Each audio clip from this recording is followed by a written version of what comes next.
Look at the Super Bowl odds. It's fascinating. All right, Bills have the shortest odds, plus 700. So they have a 12.5% chance on the board. Tom Brady came back. Bucks odds changed. They're now second, 11% chance. Chiefs, who've been to 4 straight AFC title game, they're third, 10% chance. And you go, well, what about the Rams? Didn't they win last year? Yeah, there's only one problem. It's been 20 straight years that the winner hasn't won the next year. You don't even see the Bengals. It's been 50 years since the team that lost the Super Bowl won it the next year, with one exception, and that was Tom Brady one time, and that's when they lost to the Philadelphia Eagles and came back and beat the Rams the next year. All right, let's get our guys in. B-Mac won 2 of these things. He knows what it takes to win the Super Bowl. Bryant McFadden, 2-time Super Bowl champion, winner with the Pittsburgh Steelers. Danny Kanell. Man, I got a lot of Florida State coming at me right there. Danny Kanell led the Giants to a division title as a quarterback in his seasons in the NFL. All right, so no repeat winner in 20 years. Bills have the shortest odds. Tom Brady's back. Seems like every year somebody pops up out of nowhere. Who's going to win this thing? Who's your pick? Bryant McFadden.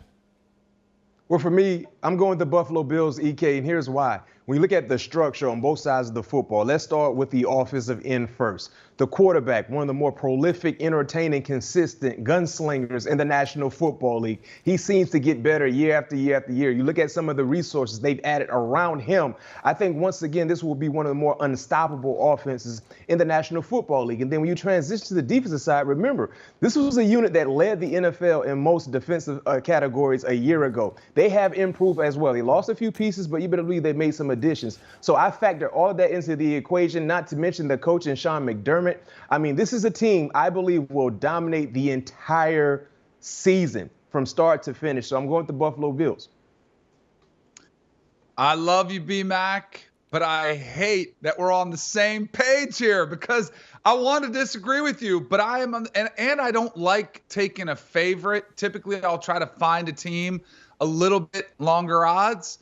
But I'm down with everything you just said. And one more I'll throw in there. EK, you asked me earlier in the show about who's hungry. Dallas, are they hungry? You know, how hard it is to repeat if you're not hungry.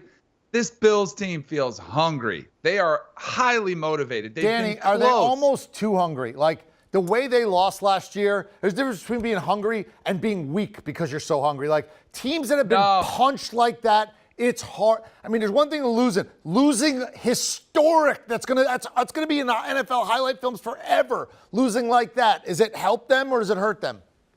I think it helps them. I don't think this is the Bills team that went to 4 Super Bowls and couldn't get it done. That to me is more of a curse. They haven't got to the Super Bowl yet, but they've been oh so close. And I love the fact that they are embracing the inability to get past the Chiefs, embracing, coming up just short and looking at, oh man, we are that good. We can go toe to toe with them. We can get it done. I think this is an organization that's healthy. I love the additions they made into the draft, including Kyer Elam on the defensive side of the ball. I think he's going to be a great DB opposite Tre'Davious White.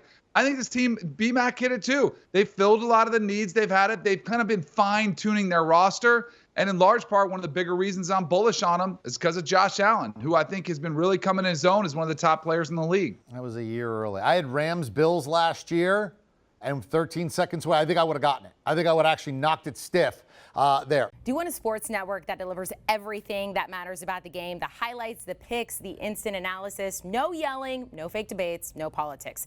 Hit the subscribe button and never miss a moment.